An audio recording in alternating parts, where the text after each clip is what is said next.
안녕하세요. 결혼 10년 차 주부입니다. 얼마 전 집안에 생긴 분란 때문에 생각이 정말 많아졌는데요.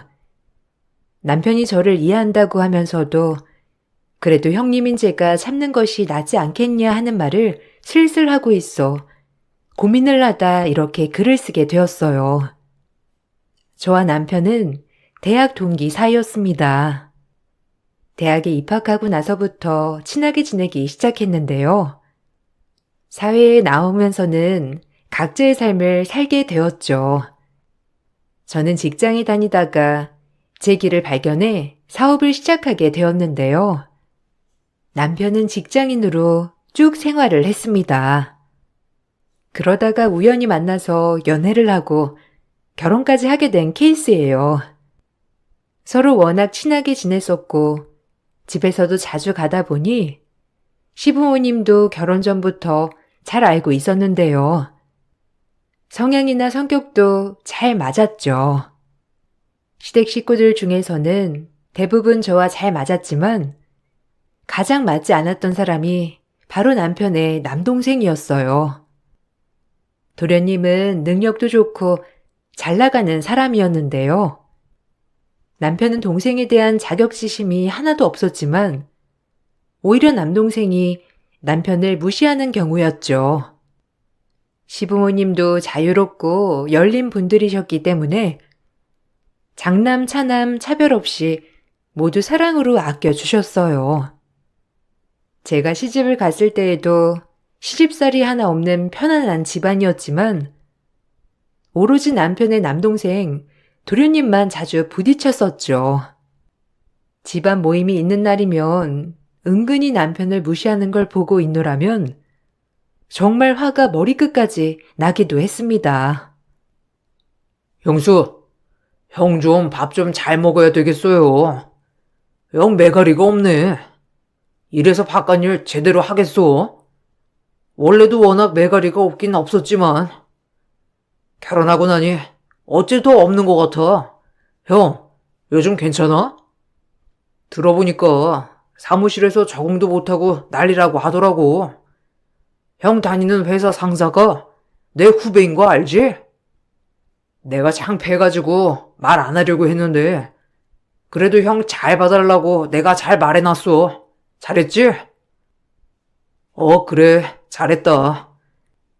안 그래도 회사 직원들이 요즘 견제가 너무 심해서 나도 고민이 좀 많았어.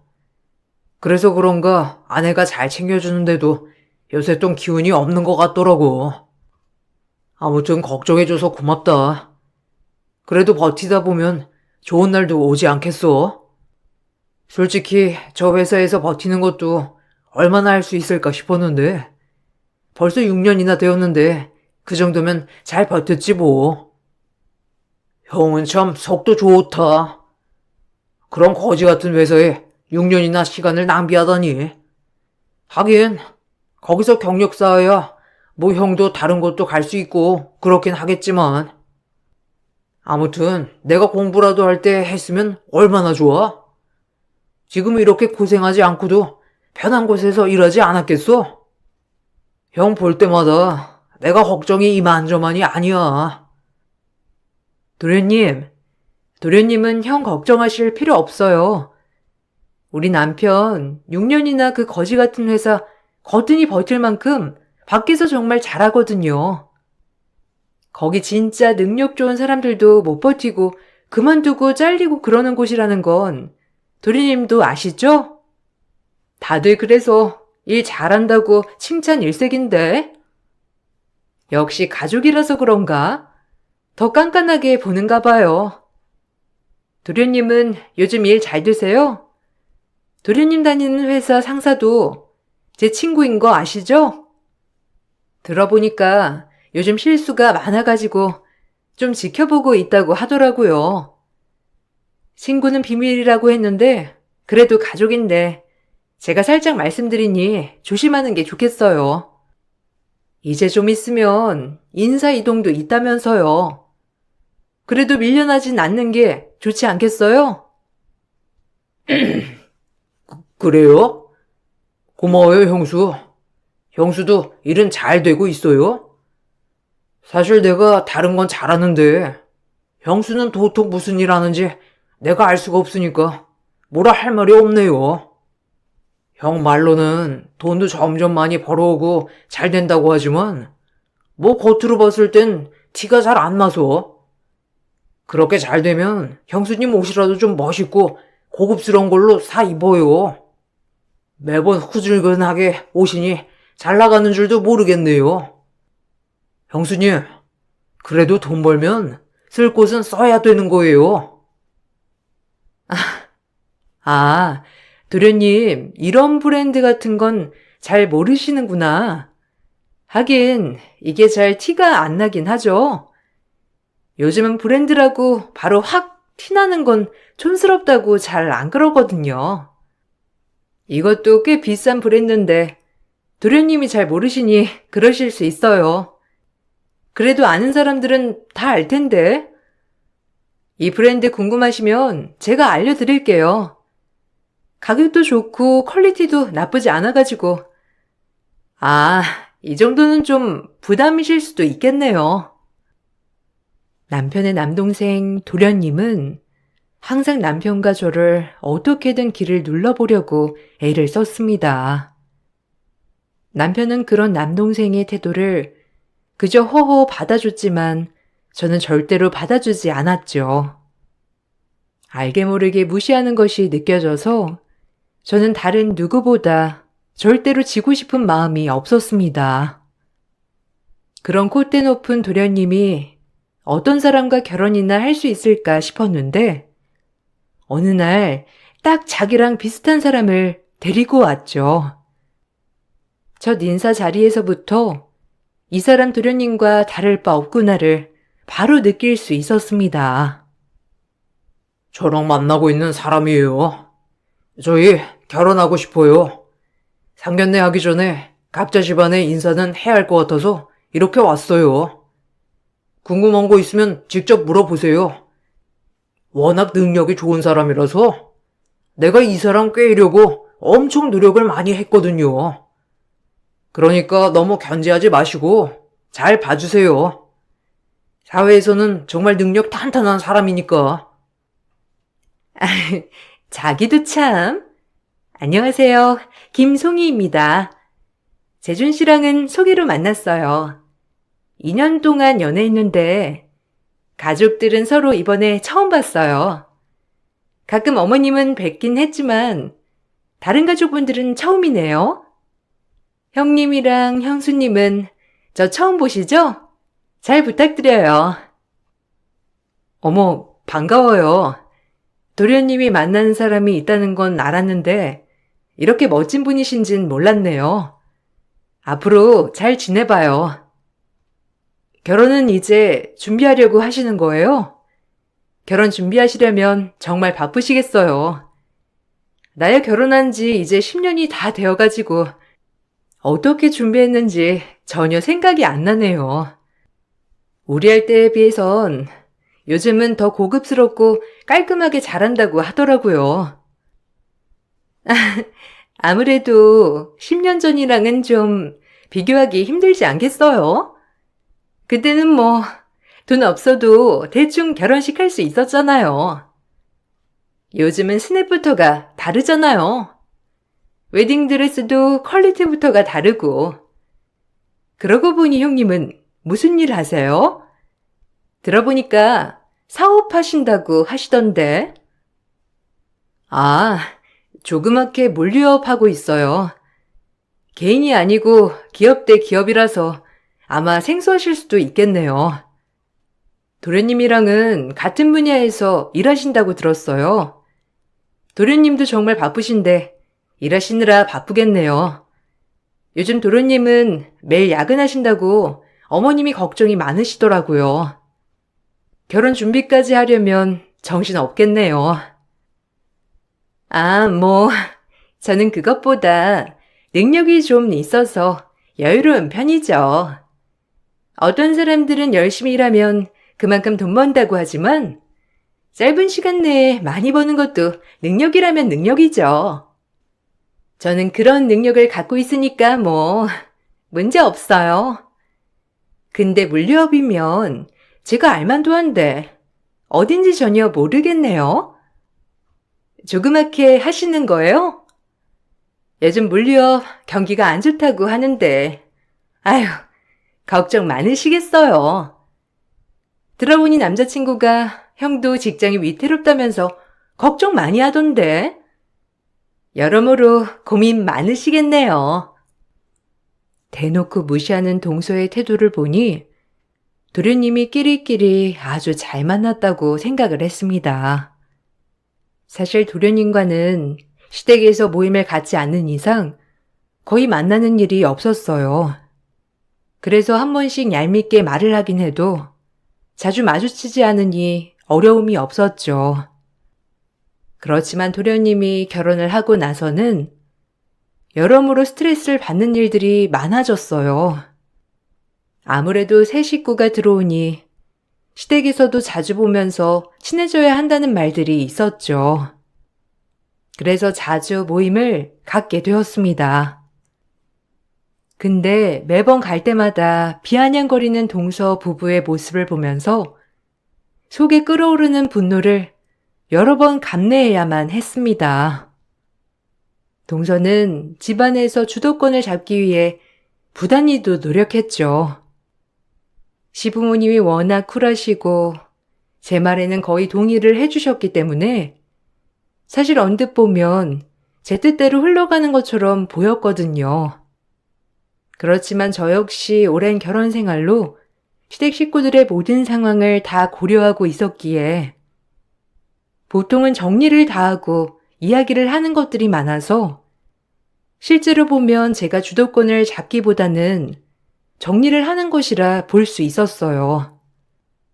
이런 것을 갓 결혼한 동서가 제대로 파악할 수는 없었던 것이었죠. 저야 워낙 오래전부터 봐왔던 시부모님이셨기 때문에 저는 편하게 지냈지만 그게 꼴보기 싫었던 동서가 먼저 지적을 하기도 했습니다. 이번에 여름휴가 때 가기로 했던 여행 있잖아요. 그거 혹시 다음으로 미루는 게 어떠세요? 아무래도 남편 일정도 맞추기가 너무 어렵고 아니면 어머님, 아버님만 따로 다녀오시는 건 어떠세요? 저희랑 같이 가려고 시간 맞추려면 더 시간 맞추기 어려워지는 것 같아서요.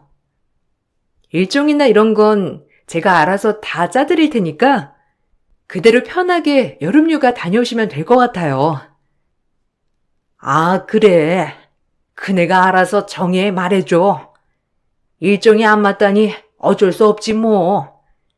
올해는 우리 둘만 편하게 다녀와야 되겠구나. 작은 애는 너무 서운해하지 마라. 우리가 작년에 미리 정해둔 일정이어가지고 그런 거니까. 그리고 가족여행이라고 해서 다 참석을 하는 건 아니니까 둘째도 너무 부담 갖지 말고, 알았지? 에이, 저는 꼭 참석하고 싶어요, 어머님. 어머님, 아버님이랑 같이 여행도 다니면 너무 재미있고 좋을 것 같은데요? 근데 형님은 왜 일정 맞추기 힘들다고 자리를 빼는 거예요? 아주버님 안 되시면 형님이라도 같이 가시면 되죠. 저라면 제 일정 조정해서라도 어머님, 아버님이랑 같이 여행 가는 걸 좋아할 텐데. 다음에는 그럼 저랑 가세요. 저는 시간 다 정리해서 같이 갈 수 있어요. 아이고, 아니다. 같이 여행 가는 건 나중에 천천히 가면 되는 거지 뭐. 그네야 우리랑 여행 많이 갔다 왔어. 그나들 없이도 말이야. 소진이랑만 같이 간 적도 뭐 많았지. 우리야 워낙 오래전에 봐온 사이라서 편해서 그럴 수 있는 거지만 너무 무리할 필요는 없어. 그냥 시간 맞는 사람들끼리 갔다 오면 되는 거니까 지금 당장 결정하지 말고 나중에 한번 보면서 결정하거라. 저는 딱 봐도 어머님, 아버님이랑은 잘 맞을 것 같은데요? 형님이랑은 좀 취향이 차이가 있는 것 같지만 그럼 어머님, 차라리 일정을 제가 짜드리는 건 어떠세요? 딱 봐도 형님은 여행 별로 안 다녀보셨을 것 같은데 저 여행 진짜 많이 가봤거든요. 안 가본 국가도 없고 아마 다른 사람들 많이 가본다는 곳은 거의 다 가본 것 같아요. 주변에도 여행 자주 다니는 사람들도 많고요. 그래? 그럼 동서가 일정 한번 짜볼래? 아버님, 어머님은 많이 걷지 않고 편안하게 쉬면서 일정 짜는 게 나아. 하루 빡빡하게 일정 짜는 것보다는 거의 하루에 한 곳 정도만 갔다 오고 나머지 시간은 숙소에서 편안하게 보낸 스케줄로 세우는 게 편하시고 좋으니까 참고해서 짜면 좋을 거야. 에이, 형님. 역시 여행을 많이 안 가보셨네요. 이런 곳은 한 번 갈 때 딱 유명한 곳은 다 돌고 와야죠. 그리고 힘들 게 뭐가 있어요? 거의 차 타고 이동해서 사진 찍고 오는 건데 숙소에만 있으려면 여행은 왜 가요? 그냥 집에서 푹 쉬는 게 낫지. 둘째야, 이건 첫째 말이 맞아. 우리가 다 차를 오래 타면 멀미가 좀 심해서 하루 하나 정도만 갔다 오는 게 낫다. 일정이 너무 빠듯하면 우리도 너무 힘들거든. 널찍하게 짜야 우리한테도 맞아가지고 말이야. 둘째한테는 미안하지만 일단 이번 여행까지는 첫째가 스케줄 짜는 걸로 해다오. 아무래도 제가 더 결혼 생활이 오래되었기 때문에 좀 더 잘 맞출 수 있는 부분이었지만 동서는 그런 부분들을 이해하기는커녕 제가 여우처럼 시부모님을 홀리고 있다고 생각을 하는 듯 했습니다. 특히나 제가 자주 시댁에 들릴 때면 그걸 정말 못마땅해 했었어요. 저는 재택으로도 근무가 가능한 일이었기 때문에 자주 시댁에 들렸죠. 별일 없어도 어머님, 아버님이랑 따로 밥도 먹고 수다도 떨다가 오는 날이 많았습니다. 그걸 알고 나서는 동서가 매번 저를 지적했죠. 형님은 왜 매일 시댁에 가세요? 형님이 그러시면 저도 똑같이 그렇게 해야 하잖아요. 그러면 저한테는 너무 부담 아니에요? 원래 그렇게 하신 거예요? 아니면 제가 오니까 갑자기 그러시는 거예요? 아무리 그래도 그렇지. 동서 생각은 하나도 안 하세요? 형님만 매일 방문하고 저는 안 가면 시부모님이 저를 뭐라고 생각하시겠어요? 아, 그것까지는 사실 생각 안 해봤네. 그래도 어머님, 아버님은 별 생각 안 하시지 않을까? 동서는 매일 출퇴근해야 하잖아. 그리고 나는 바로 시댁 옆동에서 사니까 좀 더 가기 편하고 그래서 그냥 자주 왕래한 거야. 별 뜻은 없어. 생각해보니 동서 입장에서는 좀 그럴 수도 있겠네. 근데 진짜 나는 별 생각 없이 친정 가듯이 가는 거니까 신경 안 써도 돼. 그래도 이제는 며느리가 2명이잖아요. 한 명이 너무 자주 가면 다른 한 명도 그만큼 맞춰야지 않겠어요? 그러니까 좀 자제해 주세요. 아니, 아주버님이나 우리 남편도 이렇게 자주 안 가는데 매번 형님이 자주 가시니까 수상하네요. 뭐 시댁에서 뭐 받을 게 있어서 그러시는 건 아니죠? 아, 무슨 말이야? 뭘 받을 게 있다는 거야? 동서 말 참 웃기게 한다. 그런 거 원해서 가는 거였으면 매번 빈손으로 털레털레 가겠어? 그냥 말 그대로 밥 먹고 수다 떨러 가는 거지. 동서야말로 이상하게 좀 생각하지 마.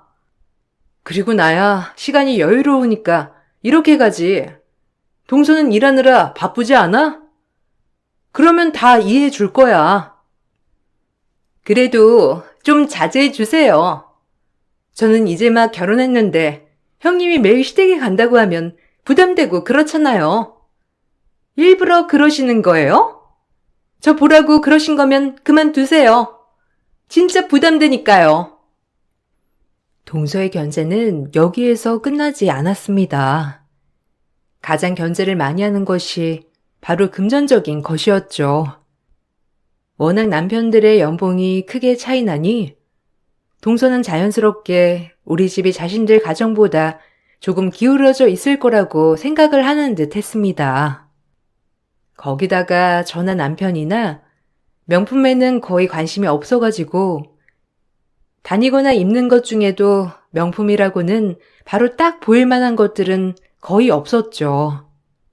여기에 차도 결혼하기 전에 타고 다니던 10년 넘은 차를 그대로 타고 다녔어요.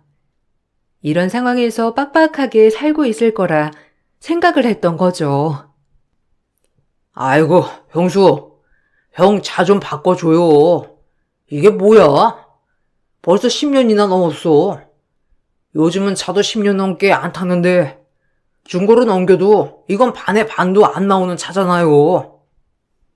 형이 그래도 나이가 있지? 이렇게 후줄근하게 하고 다니고 차도 오래되고 후줄근하면 사람들이 무시하지 않겠어요? 아무리 버는 게 적어도 그렇지. 하고 다니는 건 좀 깔끔하게 제대로 갖춰야 부모님 면도 사는 거죠. 남편 말이 맞아요. 형님이랑 아주버님, 이번에 차 좀 바꾸세요. 제가 잘 아는 딜러 있거든요. 프로모션으로 좀 좋게 빼달라고 할게요. 아무리 여유가 없어도 그렇지. 남들 보면 저긴 형 가정만 어렵다면서 웃겠어요. 당신도 좀 신경 쓰지 그랬어. 아무리 그래도 이건 좀 가족들이 다 잘 살아야 그게 제일 좋은 거야. 그러게 말이야. 내가 결혼하기 전에는 하나하나 다 신경을 못 썼네. 역시 자기 있으니까 내가 가족들도 살펴보고 역시 자기야. 내가 나 사는 것만 바빠서 이런 것도 신경을 못 썼네. 우리 와이프가 이런 건 진짜 잘 챙겨. 형수, 봤어요? 우리 와이프는 딱 자기 급에 맞춰서 차 타고 다니잖아요. 아까 봤어요? 이번에 새로 신차 계약했는데 그거 나오면 이번에 타던 차 형이나 형수님 가져가서 타세요. 아니에요. 괜찮아요. 지금 우리가 타는 차도 앞으로 몇 년은 더 탈 수 있어요. 요즘은 10년 안 돼서 차 바꾼다곤 하지만 그렇다고 해서 너무 자주 바꾸는 것도 솔직히 낭비잖아요. 뭐 동서나 도련님이야 능력이 되니까 그럴 수도 있을지 몰라도 뭐 우리는 아끼면서 살려고요. 사람 일이 언제 어떻게 될지 모르는 거 아니에요? 거기다가 매번 나눠내는 것도 그렇고 그냥 돈 모아서 한 번에 사도 되는 거니까. 그러고 보니 도련님 이번에 차 바꾸니까 어버이날 때 어머님 아버님 용돈도 못 드렸던 거예요? 그 많은 연봉 다 어디다 뒀어요? 나는 용돈도 안 챙겨드렸길래 뭔 큰일이라도 있는 줄 알았죠. 그건 그래서 그런 건 아니고 아무튼 살짝 차를 사면서 추가로 돈 들어갈 게 있어가지고 그런 거예요. 다음에는 제가 2배로 챙겨드리기로 했어요. 아니, 형수님은 별걸 다 기억하고 계시네요. 아니, 내가 기억하고 싶어서 기억한 건 아닌데 어머님이 하도 걱정하셔가지고 제가 기억하는 거예요. 도련님 상사가 제 친구잖아요. 혹시 도련님 무슨 일 있을까봐 한번 물어봐 줄 수 있냐고 하셨거든요. 얼마나 걱정되셨을까 싶었는데 어머님이 괜한 걱정 하셨나 보네요. 근데 도련님, 진짜 괜찮아요? 친구가 저번에 언뜻 말한 게 요즘 회사 사정이 별로 좋지 않다고 하던데 친구도 월급 밀렸다고 했거든요. 그건 걱정하지 마세요. 월급 밀려도 제가 다 커버할 수 있는 능력 되니까 괜찮아요. 그런 건 뭐 가볍게 다 커버할 수 있죠. 누구처럼 능력 없어도 꾸역꾸역 버티는 게 아니라 언제든지 남편이 힘들면 그만둘 수 있게 제가 또 능력 잘 갖췄잖아요. 그러니까 형님이 그거 걱정 안 하셔도 될 것 같아요. 아, 맞아. 동서가 능력이 좋다고 했지? 도련님은 좋으시겠어요. 동서가 능력 있으니까 요즘 위태위태하다고 하는데 도련님은 마음 푹 놓고 지낼 수 있겠네요. 은근히 무시하는 동서 부부에게 매번 맞받아치기도 했지만 동서 부부의 깐죽거림은 멈출 기미가 없었어요. 그저 시간이 더 지나면 이런 행동이 자연스럽게 줄어들겠다 생각이 들었죠. 명절이 다가오면서 동서의 견제는 점점 더 심해졌습니다. 거기에 대해서는 신경을 안 쓰려고 했지만 점점 도를 넘어서는 동서의 행동에 저도 한계를 느끼고 있었어요. 그러던 명절날 결국 한판 붙게 되었습니다. 어머님께서 몸살이 나셔서 몇 주 동안 제대로 음식을 해 드시지 못하셨죠. 그래서 명절에 모이면서 이런저런 반찬을 해야 되겠다 생각을 했어요. 전날 미리 깍두기를 담그려고 모든 재료들을 준비하고 당일 동서에게 무치기만 해달라 부탁하려고 했죠. 그 사이에 저는 다른 반찬들을 하려고 했습니다. 동서, 오늘 좀 바빠? 안 그래도 어머님 몸이 많이 안 좋으셔가지고 우리도 얼른 정리하고 가야 할 것 같은데 그래도 그동안 어머님이랑 아버님 드실 반찬이 하나도 없더라고. 어머님이 깍두기 좋아하셔서 내가 깍두기 담글 재료들 다 준비했거든? 다른 반찬 하는 사이에 동서가 옆에서 좀 담가주면 안 될까? 그냥 만든 양념 그대로 넣고 비벼주기만 하면 되는데. 남편이랑 도련님도 나가서 없네. 부탁할게. 네? 제가 왜요? 형님은 명절 음식도 안 맞는다는데 왜 이런 걸 사서 고생하세요? 하긴 능력이 없으니까 알아서 기는 건가? 형님, 아무리 그래도 이렇게 설설 기면서 반찬까지 다 해다 바쳐야 되겠어요? 형님도 참 자존심 좀 챙기세요. 저는 별로 하고 싶은 생각 없는데. 저딴 건 능력 없는 형님이 다 하셔야죠. 그래야 어머님, 아버님이 좋아하시지 않으시겠어요? 뭐? 동서, 지금 뭐라고 했어? 설설 기냐고? 능력 없는 내가 다 해야 하는 거라고? 동서 진짜 왜 그딴 말을 자꾸 하는 거야? 동서 진짜 내가 능력이 없어서 지금껏 이렇게 해왔다고 생각하는 거야? 진짜 동서 너무 웃긴다. 동서, 내 연봉 모르잖아. 내 연봉, 네 연봉에 한 자릿수 더 붙는데 어쩔래? 맞으면 지금 내 앞에서 꿇을래? 아, 형님, 거짓말도 적당히 치세요. 제가 역대 연봉인데 형님이 무슨 한 자리가 더 붙어요? 진짜 거짓말도 적당히 해야지. 이건 뭐 형님이 저보다 연봉 한 자릿수 더 붙으면 제가 거기 모를 수가 있겠어요? 당연히 잘 알 수밖에 없지. 형님 진짜 웃기는 소리 그만하세요. 아, 알겠으니까 이거 깍두기만 제가 담글게요. 그러니 실없는 농담은 그만하세요. 실없는 농담이라니. 동서 그거 모르는구나? 동서 지금 사는 집 그거 내가 사준 거야. 몰랐어? 어머님 아버님이 신경 쓸까봐 말 안 했나 보네. 그 집 내가 사서 시부모님 살라고 해드린 거야. 그런데 괜찮다고 한사코 거절하셔가지고 일단 명의만 드렸는데 도련님 결혼할 때 모아둔 돈 한 푼 없다고 해서 내가 그 집 도련님 살게 하라고 어머님 아버님께 말했었거든. 그러고 보니 도련님도 몰랐나 보네. 아, 무슨 소리 하시는 거예요? 거기 우리 남편 명의로 되어 있는데 뭔 헛소리를 하시냐고요. 적당히 하세요. 하나도 재미없어요. 아, 내가 시집살이는 아직도 있다곤 들었는데 형님 살이는 처음 들어봤네. 형님, 능력 없으시면 이딴 거짓말도 안 하셔야 되는 거예요.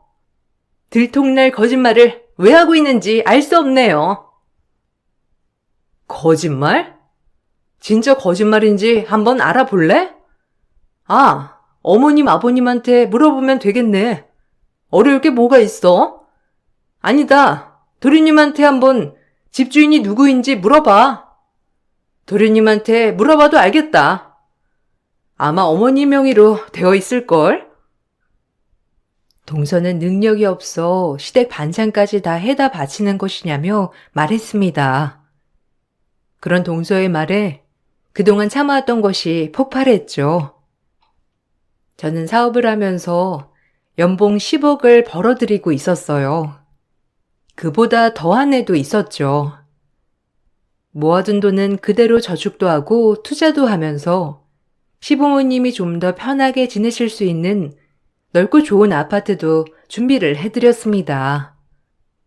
그렇지만 시부모님은 평생을 살아오신 곳이 좋으시다면서 한사코 거절을 하셨고 그곳은 전세로 내어 주었었답니다. 그러다가 도련님이 결혼을 할 때가 되었는데 어느 날 도련님이 시부모님께 찾아와서 지금까지 모아둔 돈이 한 푼도 없다면서 무릎 꿇고 도와달라 싹싹 빌었다고 하더라고요.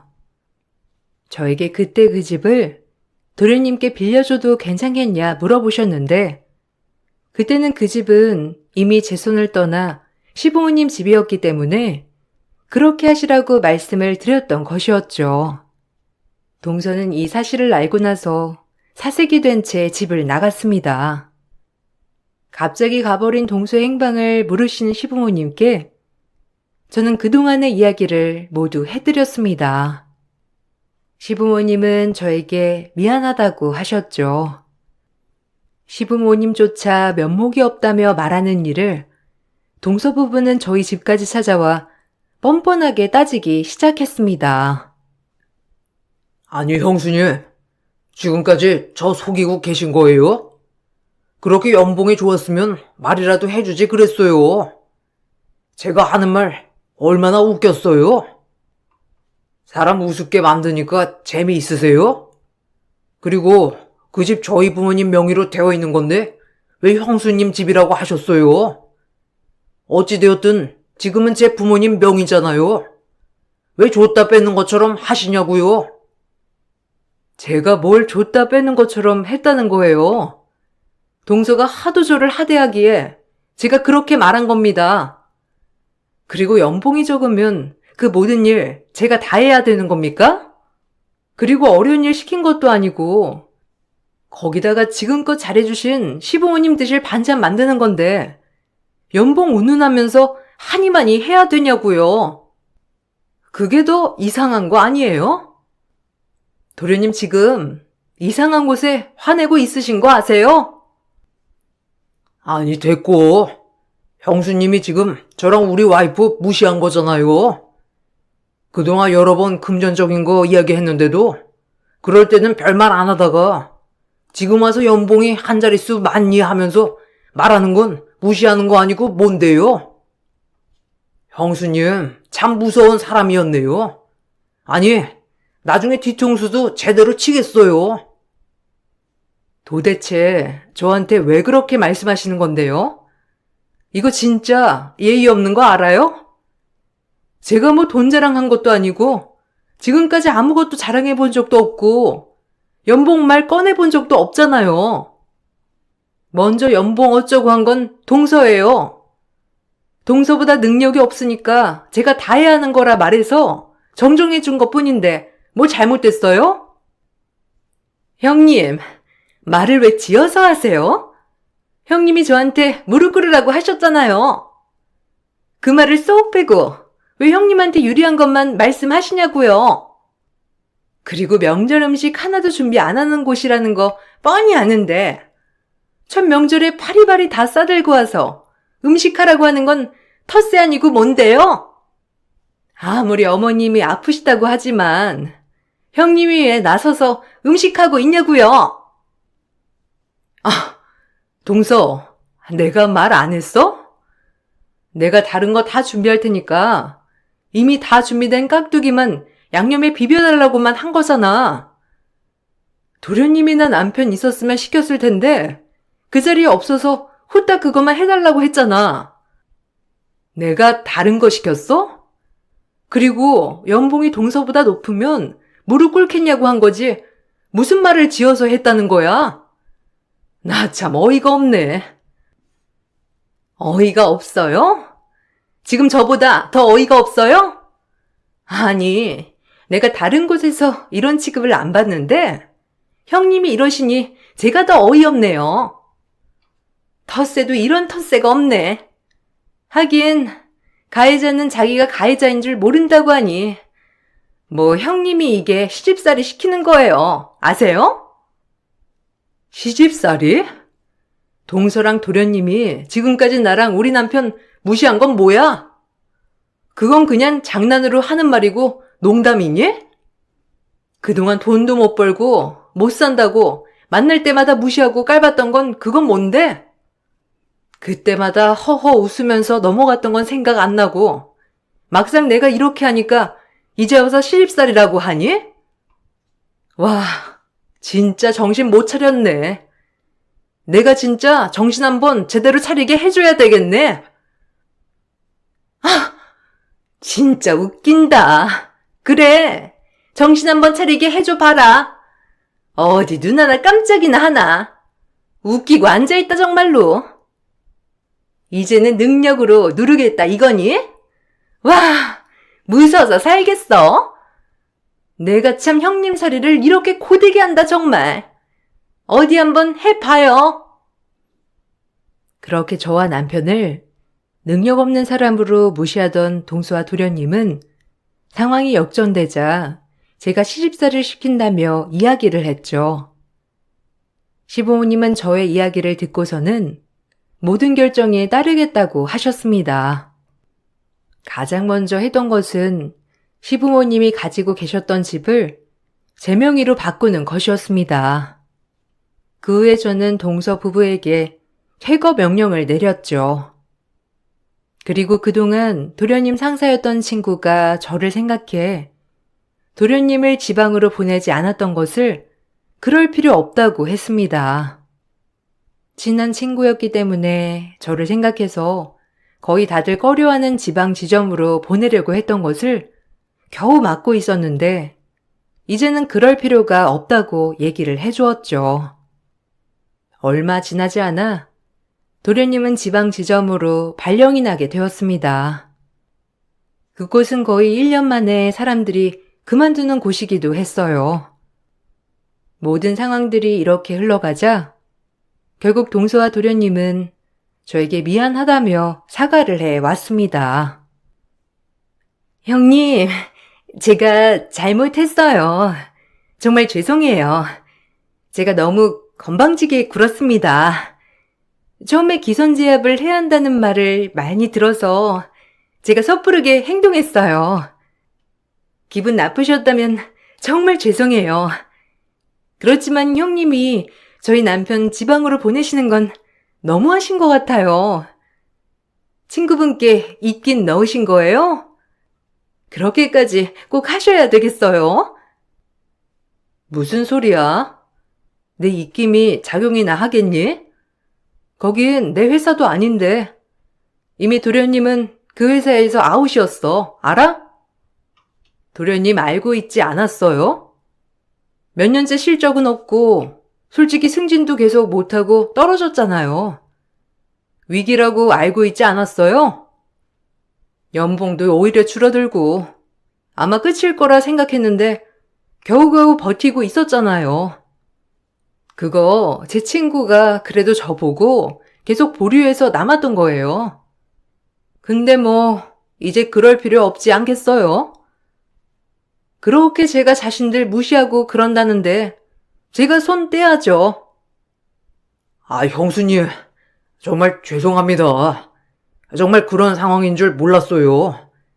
사실 회사에서 구조조정 있을 때 해고될 거라 생각했는데 그렇지 않아서 그냥 제 능력을 잘 봐주고 있구나 생각했습니다. 이번에 저도 듣고서 알았습니다. 이미 오래전에 구조조정 대상이었다는 사실이요. 형수님, 정말 죄송해요. 한 번만 용서해 주시면 안 될까요? 제가요? 제가 왜요? 저 능력 없고 보잘것없는 사람 아니었어요? 그렇게 몇 년을 무시하고 하대하셨던 분께서 이러시니 정말 당황스럽네요. 그리고 집은 언제 정리하실 건가요? 저희가 다음에 그냥 들어가서 거기서 살려고요. 생각해보니 시부모님 편하게 사시라고 지금보다 2배는 더 큰 집 얻어드린 건데 안 사신다고 하니 저희가 가서 살아야겠네요. 형님, 정말 죄송해요.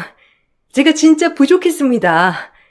형님이 이렇게 깊이 생각해 주시는 줄 꿈에도 몰랐어요. 정말 죄송합니다. 남편 지방에 내려가면 저희 주말부부, 아니 월말부부 해야 될지도 몰라요. 지금 집에서 나오면 당장 갈 곳도 없고 친정에서 알면 진짜 큰일 나요. 제발 집만이라도 그냥 놔두시면 안 될까요? 그때 그렇게 당당하게 따지던 사람들은 어디 갔는지 모르겠네. 됐고, 난 이미 결정했어요. 동서나 도련님이나 그 콧대가 다 어디 갔나? 그렇게 무시해놓고선 참. 상처 주고 이렇게 사과하면 끝인가 보다, 그지? 그럼 나도 미안해. 근데 바꿀 생각 없어. 미안하다며 비는 동서 부부에게 저는 바꿀 생각이 없다며 돌아가라는 말을 전했습니다. 어쩔 수 없이 도련님은 지방으로 발령이나 가게 되었고 동서는 다시 친정집으로 들어가게 되었죠. 동서의 친정에서는 저에게 진심으로 미안하다는 말을 전해왔습니다. 딸이 그렇게 무례하게 굴었을 거라고는 상상조차 하지 못했었다며 딸 자식을 잘못 키운 것 같다며 사과를 하셨죠. 도련님은 결국 지방에서 적응하지 못하고 직장을 그만두었습니다. 이후에 들어간 직장은 이전보다 연봉도 반, 일은 더 길게 해야 하는 곳이었죠. 시부모님은 아직도 괘씸한 동서 부부를 안 보고 계십니다. 그동안 제가 꾹꾹 참아왔던 것을 고마워하셨어요. 남편은 그래도 형님이니 이제는 용서를 해주어도 되지 않을까 싶은데 참 저는 쉽지가 않네요. 저의 긴 사연을 들어주신 분들에게 감사의 말을 전합니다. 여러분들도 겉으로 보는 모습보다는 내면의 스펙을 먼저 보시길 바랄게요.